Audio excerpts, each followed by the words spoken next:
ketika tadi Risa memanggil saya lewat HT, kalau tidak ada anak kecil, perempuan tidak apa-apa. Tak ada anak kecil, perempuan pun tidak apa-apa.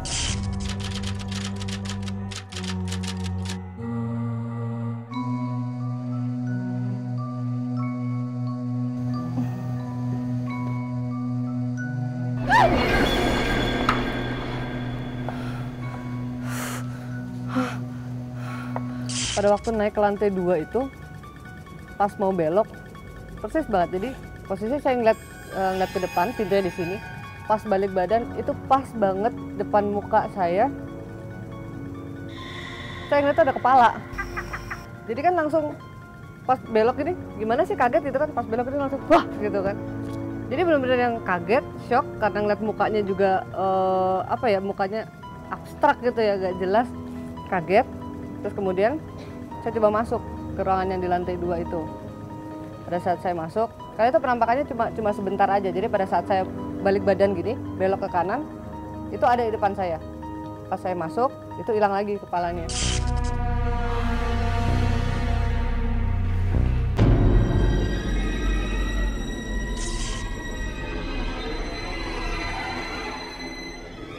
Yang bisa kita lihat, tadi pendulumnya bergerak ke arah depan belakang. Sekarang dia muter.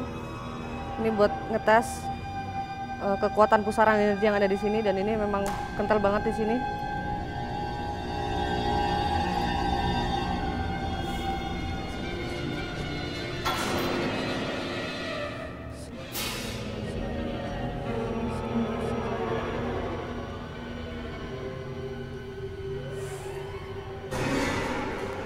Di tempat ini banyak banget sosoknya perempuan. Ini ada satu di bangku ini.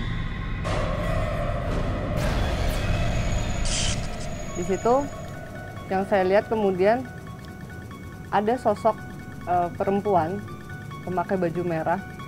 Kalau saya bilang itu bukan ke arah baju merah karena bajunya berwarna merah, tapi saya lebih melihatnya itu kayak di sini tuh penuh darah ya. Karena ada bau-bau anyir juga. Saya mencoba untuk berkomunikasi di situ. Saya coba komunikasi, tapi gimana ya, kayak muka angkuh gimana sih yang nggak mau gitu. Walaupun dia nggak ngomong, tapi dia menunjukkan sikap yang angkuh, nggak mau diajak komunikasi.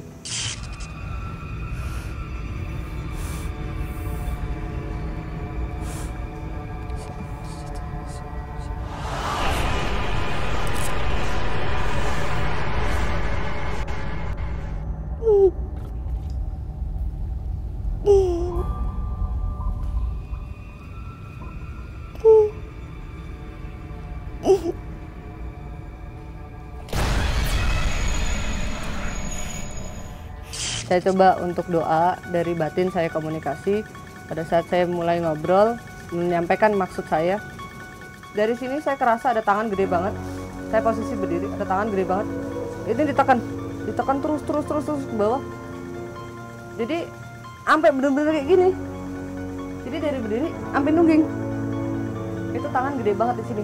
Tekan, dan itu berat banget. Sampai akhirnya saya tetap mencoba untuk ada kawan dulu yang pernah menyarankan, kamu kalau pada saat masuk ke satu tempat angker, kalau memang yang di sana tidak mau frontal, kamu masuknya pelan-pelan, jadi jangan dilawan.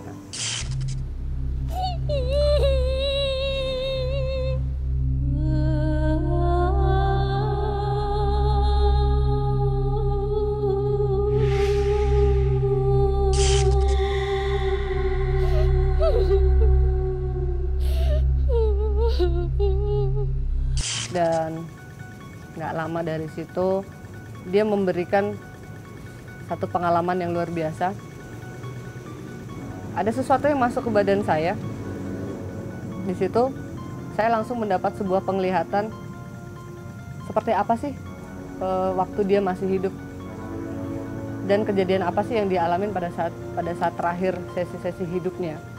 Jadi di situ saya melihat, benar-benar melihat dia ada di ruangan itu, ada di ruangan atas itu, udah bener-bener memang banyak kayak bekas tusukan gitu ya, ada bekas tusukan banyak, dan dia memang boleh dibilang kayak korban pembunuhan, dan dia meminta teman.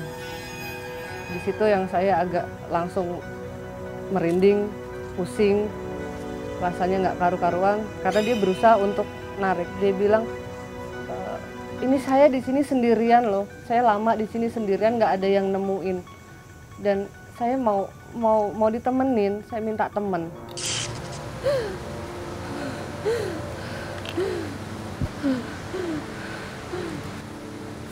Dia ingin ditemani, dan dia masih terus berbisik. Dia minta untuk ditemani.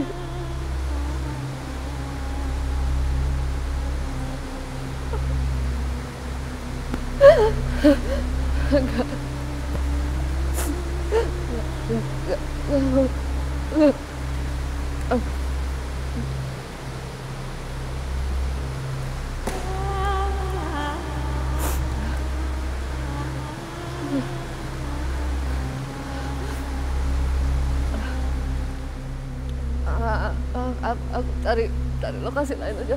Aku nggak mau di sini.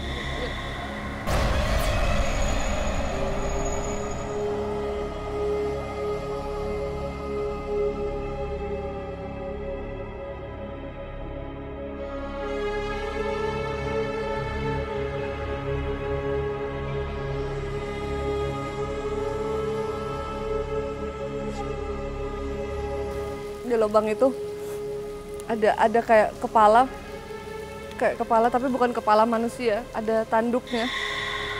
Saya nggak ngerti itu kepala binatang apa, tapi hanya kepala, ada tanduknya. Itu cuma nongol sedikit aja. Saya nggak tahu itu kepala apa, tapi ada tanduknya, dan itu hanya kepala aja. Ada di lubang, jadi posisinya kayak gini. Dan itu jelas banget kepala, kayak mungkin apa ya, kayaknya siluman. Cuman saya tidak sempat untuk berinteraksi karena dia langsung pergi. Dia cuma nongol gini, terus dia pergi. Sepertinya penelusuran saya pada malam hari ini cukup sampai di sini.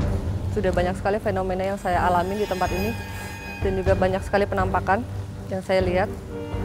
Sekarang saya mau keluar kembali ke depan untuk saya bisa ketemu dengan rekan-rekan yang lain.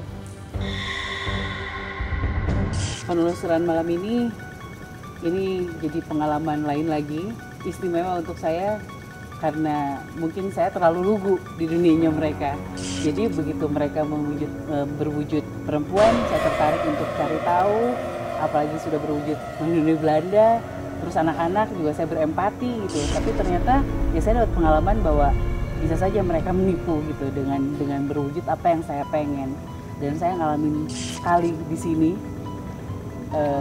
Ini akan jadi pembelajaran penting sih buat kedepannya saya kalau menghadapi makhluk-makhluk seperti itu. Dan buat saya tempat ini angker banget, sangat mengerikan. Ya, sepakat dengan Karissa karena di sini saya juga mengalami banyak sekali interaksi, dan itu bukan interaksi yang hanya sekedar bisa komunikasi aja atau ngobrol aja, tapi benar-benar interaksi badan, dimana saya sempat ditarik-tarik juga.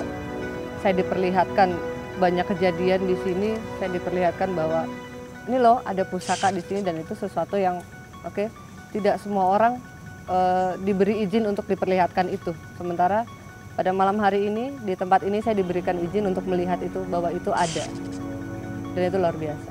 Kalau dari saya sendiri sih, malam ini sebenarnya ada sebab dan akibatnya. Kenapa ketika banyak manusia masuk sini ataupun kita akhirnya jadi seperti diganggu atau apa.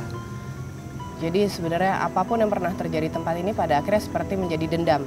Siapapun yang masuk sini pasti cari masalah atau mengancam. Jadi Risa masuk dianggap mengancam, atau L atau apa segala macam. Setelah penelusuran dan adrenalin yang kita dapatkan malam ini, kita mau kemana lagi? Ke kota-kota lain.